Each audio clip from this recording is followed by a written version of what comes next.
इतने साल पढ़े, दिन रात मेहनत की सिर्फ एक सरकारी नौकरी के लिए, लेकिन जब एग्जाम ही डिले हो, रिजल्ट में घपला हो तो सपने कैसे सच होंगे। हर बार एक ही कहानी, डिले, लीक और करप्शन। हर कोने से स्टूडेंट आज सरकार से सिर्फ एक ही सवाल पूछना चाहता है, देश के युवाओं के सपने क्यों रोज कुचले जा रहे हैं। एसएससी एस्पायरेंट टेररिस्ट नहीं होता, वो सिर्फ अपना हक मांगता है।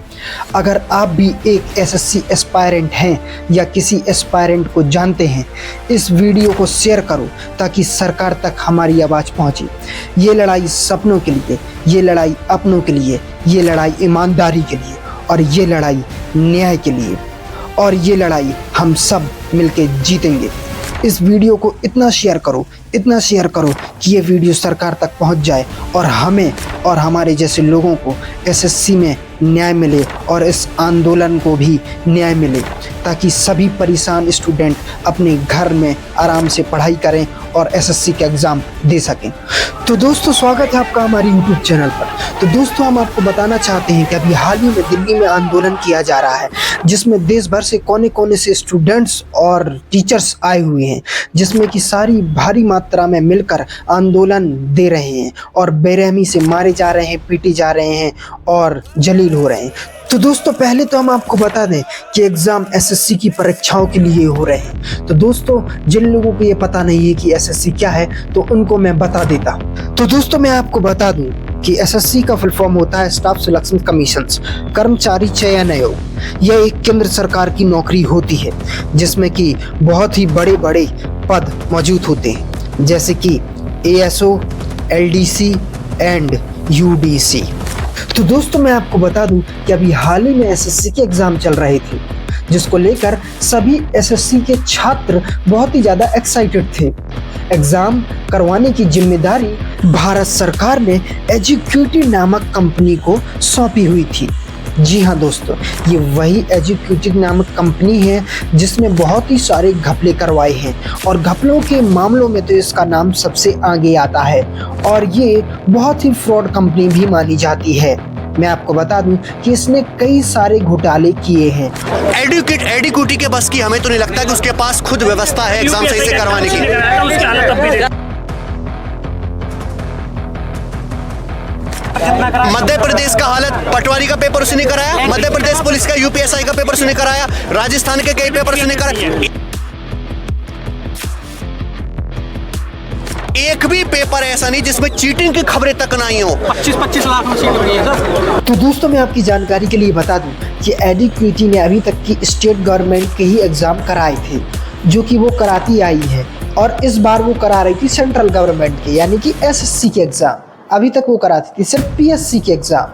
तो मैं आपको बता दूं कि इस बार सेंट्रल गवर्नमेंट की जब उसने एग्ज़ाम कराए तो उसके पास व्यवस्था ही नहीं थी इतनी एग्ज़ाम कराने की, क्योंकि कहीं माउस काम नहीं कर रहा था तो कहीं कीबोर्ड काम नहीं कर रहा था, तो कहीं पे स्टूडेंट परेशान थे और कहीं पे शोर शराबा हो रहा था, जिससे कि बहुत ही ज़्यादा स्टूडेंट पीड़ित हो चुके थे। क्योंकि जो स्टूडेंट अपनी तैयारी कर रहे हैं 7 साल से, 4 साल से, 5 साल से, और फिर उसके बाद में एग्ज़ाम में ऐसी दुविधाएँ आ रही थी, जिसको लेकर बहुत ही ज़्यादा स्टूडेंट्स और टीचर्स नाराज़ थे। और एक जगह तो इतनी बुरी तरीके से पेपर करवाए गए कि नीचे गऊ पालन था और ऊपर पेपर हो रहे थे, यानी कि नीचे गाय भैंसें बंधी हुई थी और ऊपर फ्लोर में पेपर करवाए जा रहे थे, जिससे कि शोर शराबा भी हो रहा था और स्टूडेंट काफ़ी ज़्यादा परेशान थे। जब स्टूडेंट्स ने देखा कि व्यवस्थाएं एजुक्यूटी की सही नहीं है और ऐसी घटिया व्यवस्थाएं दी जा रही हैं, तो इसी बात को लेकर उन्होंने आंदोलन शुरू कर दिया, जिनके साथ में कई टीचर्स और पूरे देश के कोने कोने से स्टूडेंट्स आए हुए थे, जो कि जंतर मंतर में पहुंचे थे और सभी मिलकर आंदोलन दे रहे थे। प्रत्येक स्टूडेंट्स की सिर्फ यही मांग थी, बैन एजुक्यूटी, वी वांट टीसीएस। टीसीएस भी एक ऐसी कंपनी है जो कि सभी परीक्षाओं को कराने की जिम्मेदारी लेती है, चाहे वो सेंट्रल की हो या चाहे वो स्टेट की हो। लेकिन टीसीएस एक बहुत बड़ी कंपनी है जो कि रतन टाटा जी की है, और ये बहुत ही अच्छी व्यवस्थाएं भी देती है, और साथ ही में अभी तक के सारे एसएससी और यूपीएससी और पीएससी के बड़े बड़े एग्जाम भी इसी ने करवाए थे। साथ ही एजुक्यूटी को तो कोई पसंद ही नहीं करता था, क्योंकि इसने बहुत ही बड़े बड़े स्कैम करवाए हैं, घोटाले करवाए हैं, इसलिए सभी इस कंपनी को जानते ही थे। और यहाँ तक कि खान सर ने भी ये बोला था कि ये कंपनी के जो पार्ट्स हैं और सिस्टम्स हैं ये सब चोर बाजार के हैं। जब इतनी सब चीज़ों से स्टूडेंट्स परेशान हो गए, टीचर्स परेशान हो गए, तो सभी ने आंदोलन करने का फैसला कर लिया। बच्चों के लिए रो रहा हूँ, तुम्हारे बच्चों के लिए रो रहा हूँ, तुम्हारे बच्चों के लिए रो रहा हूँ, तुम्हारे बच्चों के... एक भी बच्चा 1% संतुष्ट है? आने वाले पेपर इस तरीके से होने चाहिए।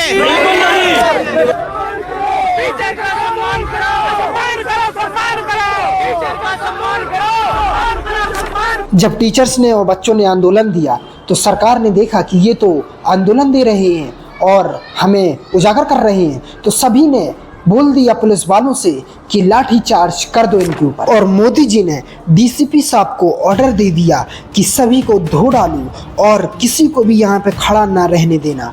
और उसी बात को लेकर ही डीसीपी ने मद्देनजर रखते हुए सभी को चप्पा चप्पा करके मारा और एक एक को पकड़ के धुन दिया, जिसमें कि एक सर को इतनी बुरी तरह से चोटिल कर दिया गया कि उनका हाथ ही टूट गया, जिसमें दूसरे स्टूडेंट को सर फोड़ दिया गया और बहुत ही बेरहमी से घायल कर दिया गया और हमारी नीतू मैम को जबरदस्ती उठा के ले जाया गया।